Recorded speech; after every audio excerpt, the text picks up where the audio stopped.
First and foremost, let me say thanks for inviting me. There's really never been a better time to be a hypertrophic cardiomyopathy patient or a hypertrophic cardiomyopathy provider. And these guidelines, they update a state of the art from just a few years ago, the changes. And there are several. I think today we're going to focus on just the medical management of obstructive hypertrophic cardiomyopathy. And the way we think about hypertrophic cardiomyopathy is that it is the most common genetic heart disease. It affects 1 in 500 people. We do a less than outstanding job of making the diagnosis, so we have to do a better job of identifying it. But once we find it, we break them up into those that are obstructive and those that are non-obstructive. And obstructive means that the blood flow leaving the heart is limited by a valve that gets in the way as it contacts the muscle and prevents the blood from leaving the heart. This new FDA-approved drug is now part of the medical regimen for that. Traditionally, we would use medicines like beta blockers and calcium channel blockers to try and lower the heart rate. That allows for more filling of the pumping chamber, and then more blood can then exit the heart.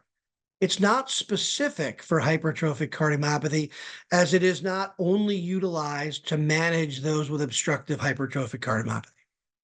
The new drug is the first, and right now the only FDA-approved cardiac myosin inhibitor, which is a new class of drug.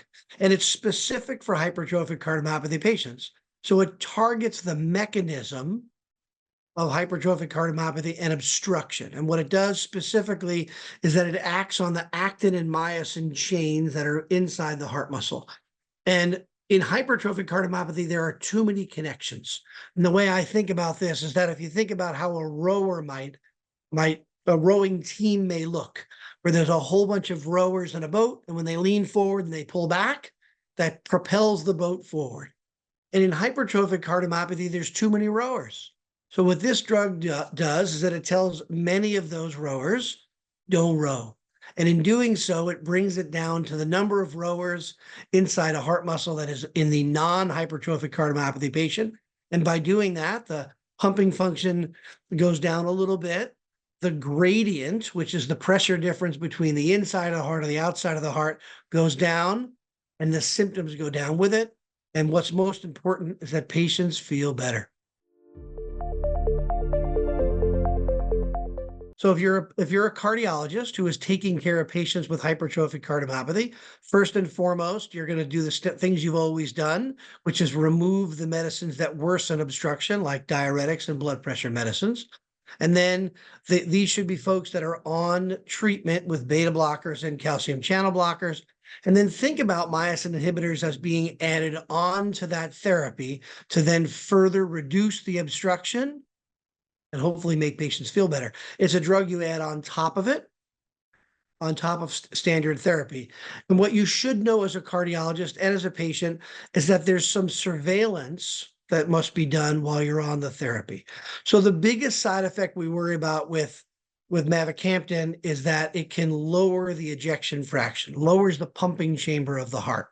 So as a result of that, we then use echo at 1 month, 2 months, and 3 months to make sure that that's not happening. And then we follow them every 3 months after that. And during that time period, while we're watching to see the ejection fraction hopefully stay the same, we're going to adjust the medicines up and down to try and make the patients feel as well as we can by optimizing the medical therapy they're on.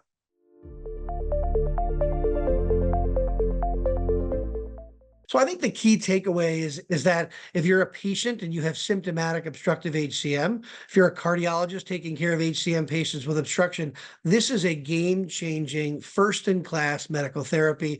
We now have about 2 years worth of real-world data suggesting that what we saw in the studies is what we're seeing in real life, that patients feel better, they're improved on this, and this is a opportunity to try and treat more patients with hypertrophic cardiomyopathy and symptoms from obstruction than we've ever had before. If you're not familiar with it, reach out to a center of excellence and see if we can initiate the therapy and then do this collaboratively over time. This is an important game-changing therapy for patients.